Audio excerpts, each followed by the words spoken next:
Is the flinch real and can you overcome it? Today's video is brought to us by Mantis. The Mantis family of products is integral to ASP staff building handgun and carbine skills and are your most economical and fastest path to improvement in your skills too. Whether you choose the X10, the Laser Academy, the Blackbeard, or use them all in concert, they will help your practice be more effective, efficient, and fun. Go check them out, pick up a unit, and thank them for sponsoring today's video. Hey guys, welcome to Active Self-Protection Extra. I'm Brian Hill with the Complete Combatant, and this is Mantis Dry Fire Mondays. Oftentimes, especially in the shooting community, we talk about the flinch like it just is. And a guy made a comment that he was disagreeing with portion of my diagnostic analysis that, you know, high and low, but he can recognize when he flinches. Let's examine what the word flinch means.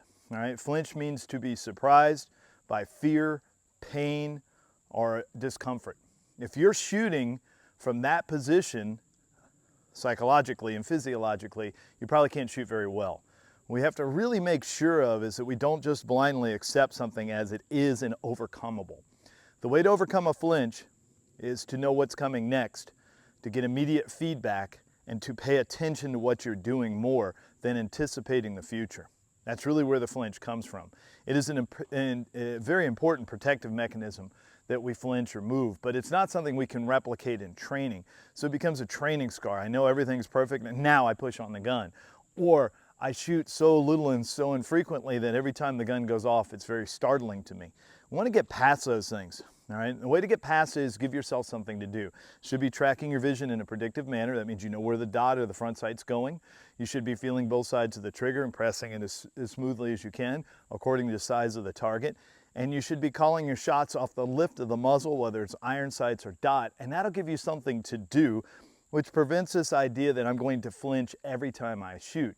We talk about flinch and anticipation and all this. This is a polysensory behavior, so that means it has vision, sound, and feel all wrapped into it, but it's something that can be overcome. You shouldn't be shooting and it shouldn't be painful or frightening or a surprise to you, because these are the motions that you practice thousands and tens of thousands, 100,000 times so that you can be good at them. All right? Give yourself something important to do instead of flinching. When you're watching, you're aiming on the Mantis, especially in live fire, what you're going to see is the moment you press the trigger is the gun goes down. Now, we have to push a gun, we have to catch the gun a little bit. It's going to move a little bit. But what we shouldn't do is we say that we have to stop recoil. I think that's part of what flinch comes about. I'm not going to let the gun move, therefore I'll move it more than would be possible through Newtonian physics acting upon the gun. I'm going to push on it. I'm going to jump on it. I'm going to surprise myself with a trigger break. Whenever something is no longer novel, it can no longer be a surprise to you. The more often you do it, the less novel it is. So therefore, it's just a usual behavior. And if you accept that you're easily startled by the gunfire, it means you need to practice more. Also means your arousal level is much too high. All right, you're very excited. You're very much on the edge of fight or flight. What we need to do is bring that back down. Check your breath, make sure you're exhaling, give yourself something to do, watch the sights track, feel the grip of the gun, and you'll get right past this and you won't be flinching. You can see video after video of very good shooters that do this often and desensitize themselves to the stimulus and their gun never moves. They do not have a flinch. Please don't accept that as a usual operating principle. It just means there's probably not enough recency at practice, or you've accepted a habituation that impedes the way that you shoot and you find it not to be helpful at all, but you feel like you can't overcome it because it simply is a fact of life, and that's not true. Immediate feedback, clear concentration, stretch yourself a little bit more than you're comfortable, all right? And know what the goal is. Am I shooting accurately? Am I shooting fast? Am I in performance mode? If you do those four things, you pay attention to the sight, feel the trigger, feel the grip, you'll never have a flinch again.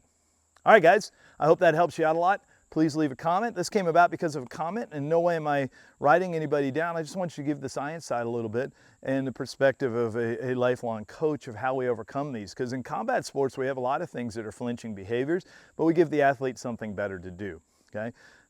Subscribe, like button. Make sure you use your Mantis. That's the secondary set of eyes, whether you're pushing on the gun when you shouldn't be, and the aiming mechanism. I find that graph to be incredibly useful. All right, guys.